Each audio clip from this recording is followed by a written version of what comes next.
अस्सलाम वालेकुम। ये आजकल आर्टिफिशियल इंटेलिजेंस का बड़ा दौर आपको पता है। हर जगह लोग, जितने मैं वीडियो कभी देखते हैं, टाइम नहीं मिलता, देखता भी हूँ तो उसके अंदर मुझे तो इतना शक पड़ गया, जो रियल भी हो तो लगता है कि जी ये आर्टिफिशियल इंटेलिजेंस है। वो उसकी वजह, उसके लोग कहते हैं कि अगर आपकी क्लियर पिक्चर है, क्योंकि इमरजेंसी में किसी ने अगर कोई इवेंट रिकॉर्ड किया तो वहां पे तो हिल रहा होता है, कभी कुछ हो रहा था, लेकिन आपकी अगर बैकग्राउंड क्लियर है, उसके सिलेट्स सारे, उसकी जो आपका जो कोई चीज अंदर है वो बिल्कुल क्लियर है, तो इसका मतलब है आर्टिफिशियल इंटेलिजेंस है। वो हर जगह लोगों ने आर्टिकल लिखते हैं, ऐसे लिखते हैं, लोग अपने हेल्प लेते हैं और सारा चर्चा है। और लेकिन यह है कि आपको ख्याल रखना चाहिए कि ये ऐसे ये यकीन ना करें कि अगर आर्टिफिशियल इंटेलिजेंस है, से क्रिएट किया हुआ है, तो आप ऐसे ना उसको बहुत ज़्यादा स्प्रेड करें। इम्कान देखें कि इसका है कि नहीं है। तो एक टॉपिक छोटा सा मैं देखा था, कुछ देर पहले मैंने देखा था कि आर्टिफिशियल इंटेलिजेंस और कुरान मजीद, तो ये लोगों ने इतना काम इसके ऊपर है, लोग तरह तरह के सवाल करते हैं कि क्या कुरान मजीद में आपका एआई का जिक्र है, यानी आर्टिफिशियल इंटेलिजेंस जिक्र है कि नहीं है। लोगों ने टॉपिक भरमार है इसके ऊपर। तो एक मैं देख रहा था, उन्होंने कुरान मजीद के बारे में देखा, कुछ अच्छे अच्छे साइंटिस्ट, बड़े जापानीज, बड़े इस मामले में तेज हैं, और दूसरे वो फेथ वाले नहीं थे, यानी मुसलमान नहीं थे। उन्होंने देखा कि एनालाइज कुरान मजीद को उसको फीड कर दिया गया, वो हर चीज को टेकअप करके देखता है, एनालाइज करता है। और 7 6 7 8 लोगों ने बैठ के उसको एनालाइज करना शुरू किया कि तुम इसको देख के हमें बताओ आर्टिफिशियल इंटेलिजेंस में।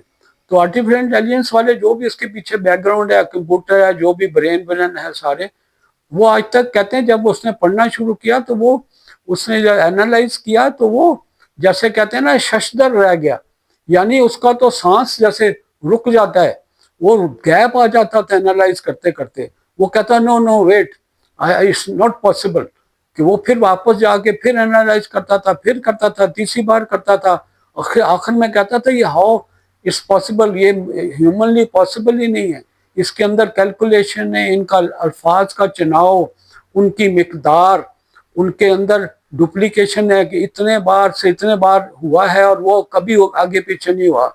ये इस वर्ड के बाद ये वर्ड आया, कभी वो दोबारा रिपीट नहीं हुआ, कुछ ऐसी चीजें हैं दोबारा रिपीट नहीं हुई। कहता है ये हाउ ह्यूमनली पॉसिबल नहीं है कि ये किसी इंसान ने आज से 1400 साल पहले किसको बनाया हो। तो ये एक अल्हामी किताब है, इसकी कोई हम रेप्लिका नहीं बना सकते हैं। इतनी बैलेंस चीजें इसके अंदर हैं कि एक हमें कोई इतने बड़ा आर्टिफिशियल इंटेलिजेंस का सेंटर है जहाँ पे बड़े बड़े लोग हैं, उन्होंने कोई एक फॉल्ट नहीं उसमें से ढूंढ सके कि कोई इधर उधर हो गया हो। तो वो कहते हैं कभी कभी वो बात करता करता एकदम स्ट्रकअप हो जाता है, जैसे किसी को सख्ता तारी हो गया। वो कहता wait wait wait, how this is possible. तो फिर पता चलता था कि वो वाली बात जो उसने देखी थी वो बिल्कुल सही थी। तो फिर कंक्लूजन उनका यही था कि ये अल्हामी किताब है, इसके बारे में कोई शक नहीं है। और हमें पता है जिसका हिफाजत का जिम्मा अल्लाह सुब्हानहू तआला ने खुद ले लिया है, उसमें कैसे कोई चेंज आ सकती है।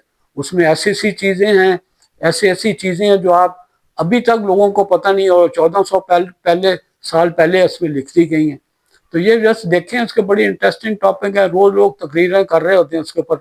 अपना ख्याल रखिएगा। अल्लाह हाफिज़, अस्सलाम वालेकुम।